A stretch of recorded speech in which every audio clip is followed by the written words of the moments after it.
Hi, Bill Henry here from Robinson Henry. Today I want to talk to you about 4 do's and don'ts during your visitation. So whenever I was coming into work today, I was thinking about, well, what do we see that parents do wrong during their visitation? So here's sort of what we came up with. So the first thing is make sure you stick with a normal schedule.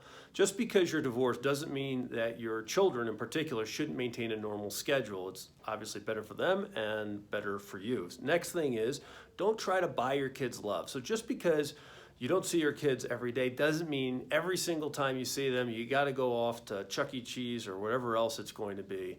So maintain, again, that normal schedule with your kids. Third thing, make sure they've got a relationship with your extended family. So oftentimes the extended family and their relationship with their aunts, their uncles, their grandparents, their cousins can suffer because of the divorce.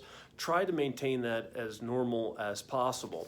And then finally, don't let your kids pit you against your ex. So often we hear about exes pitting the kids against the other ex, but sometimes the kids can do it and they can try to use you against the ex and vice versa. Don't fall into that trap. Of course, it's never good for anyone.